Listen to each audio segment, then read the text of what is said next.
So Netflix's Sandman has released the casting update. It's very interesting.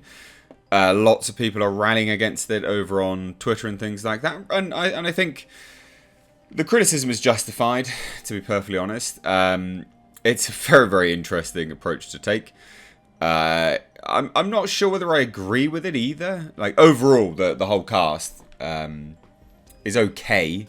There's some great actors in there. But how they've approached it is very strange. Very, very strange. So, DC and Netflix both tweeted this out.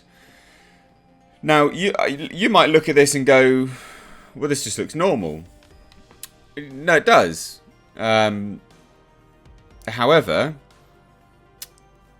for some weird reason, and it is a weird reason, they decided to use everyone's pronouns.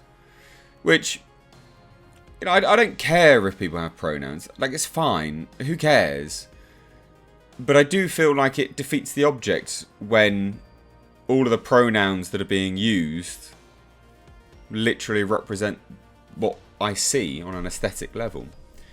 No one here is using a pronoun that I wouldn't have, you know, assumed off the back end of it. So I don't really understand it, to be honest. It's a very strange approach to take for a casting update, especially from like Neil Gaiman as well. Especially from the likes of Neil Gaiman. And he's come out as well and spoken about how the casting process was difficult and things like that.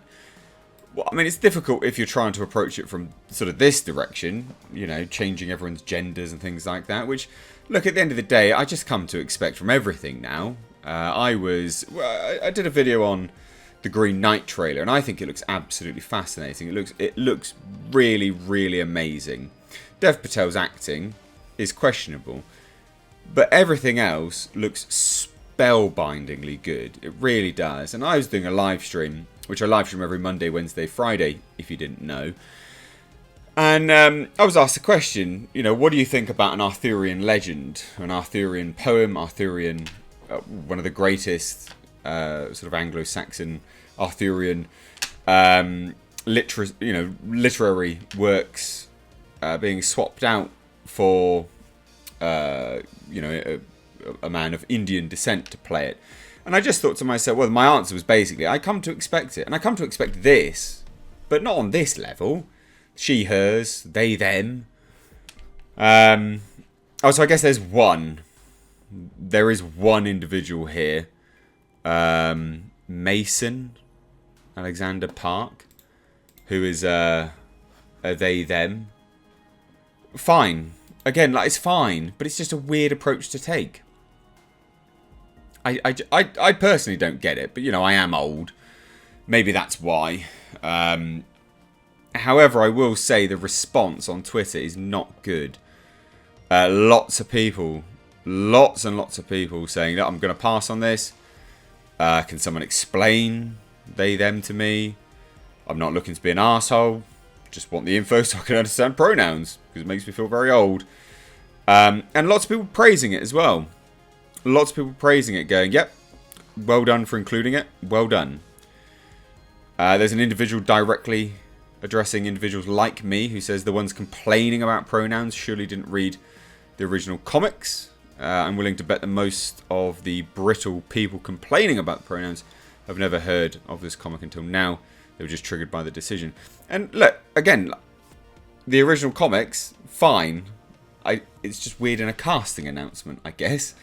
I think that's the point that people are making. And Neil Gaiman came out, basically, in an official press release from Netflix. And he says, Dream's wiser, nicer, and much more sensible sister. That's who he's describing Death as. Gaiman would then discuss the casting process and say that it's significantly harder to cast than you might imagine. Well, than he imagined, anyway. Hundreds of talented women from all around the planet auditioned, and they were brilliant, and none of them were right. He would continue and say, someone who could speak the truth to Dream, on the one hand, could also be the person you'd want to meet when your life was done on the other. And then we saw Kirby Howell Baptiste's audition, and then we knew we had our death. it's interesting, you know. And he says further, "Oh, Death is the only major character whose visuals didn't spring from me. That credit goes to Mike Dringenberg. In my original Sandman outline, I suggested Death looked like rockstar Nico in 1968 with the perfect cheekbones and perfect face she has on the cover of her Chelsea Girl album. But Mike Dringenberg had his own ideas, so he sent me a drawing based on a woman he knew named SANDMAN. The drawing that was later printed in Sandman number 11. And I looked at it and had the immediate reaction of, wow, that's really cool. So, yeah, I mean, look, fine, I guess. He goes on further about desire. So he says, dream sibling and everything you want, whatever you want and whoever you are. Desire is also trouble for dream. Families are complicated. We had barely started looking when Mason Alexander Park reached out on Twitter and threw their hat into the ring. We were thrilled when they got the part. So they are sort of playing into, like, again, the whole, like, you know, ambiguity between these sort of age-old beings and things like that is absolutely fine, like 100% fine. I just think it's strange that they approached the press release with everyone's pronouns. Yeah, I don't know. So we've got John Constantine, basically, is Johanna Constantine. 18th century occult adventuress, John Constantine. Great-great-great-grandmother. This Sandman character became so popular that she even had her own spin-off series. I created her to fill the role that John Constantine does in the past. Could be fun. Could actually be fun.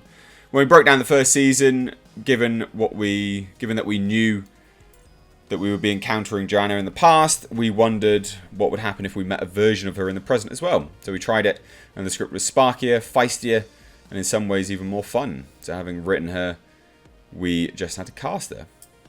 Whatever. Again, like, it's all kind of fine. It's just, I don't know.